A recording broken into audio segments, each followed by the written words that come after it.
Frank, leave the kid alone. He's still breathing. Still breathing. Leave him alone. Frankie.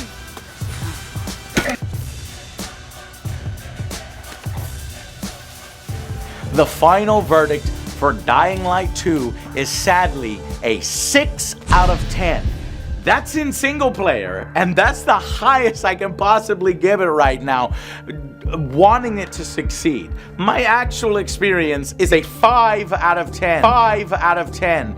He stole a highly sensitive Yes, file which became Dying his Light bargaining 2 chip is the against most the GRE, underrated with game of instructions to publicize it 2022, if anything and happened it's to not him. even Data on the fucking subject, close. the stolen Let's file. talk about it. It details the incomplete process of synthesizing a cure for the virus. So I just keep hearing a lot of bitching and complaining that, you know, Dying Light 2 is just not as good as Dying Light, and the reality is that they're just two totally different games.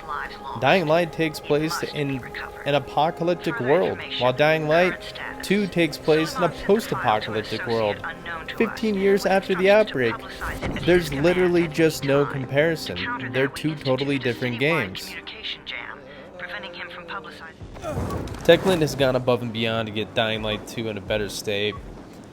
I recently had a chance to play the game and beat it on the Series X, and yes, the game now looks incredible, running in balance mode at 1404p at a locked, steady 60 frames per second.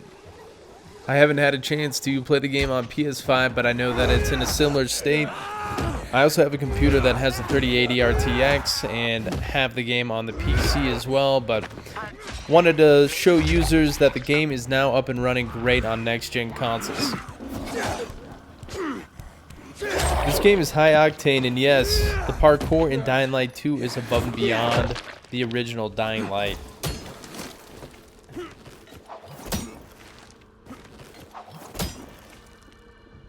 So we all know that Dying Light 2 launched in a broken state, especially on next-gen consoles. You know, I personally put the game down.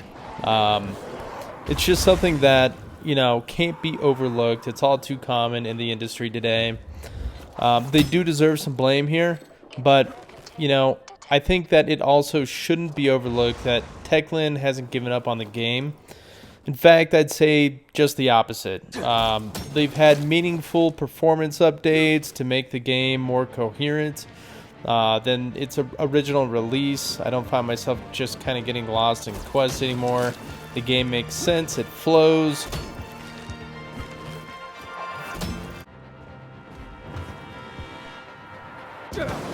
There are meaningful decisions in the game, and I probably found myself with the absolute worst ending that I could possibly have, but I got wrapped up in this conspiracy theory, and I just wanted to see how it played out.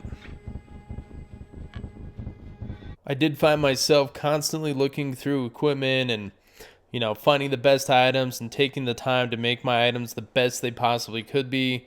The skill tree also has a diverse and wide array of abilities that, you know, I kept working on to unlock as well.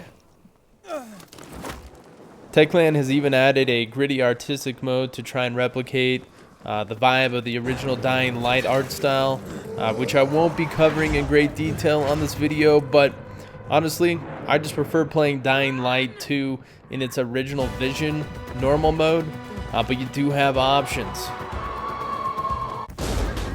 I don't think you should write this game off due to its cold reception earlier this year. If you're struggling to find something to play and you enjoy suspenseful horror games, then I think you should check this out, but only on PC or next-gen consoles. Thanks for watching, and please subscribe.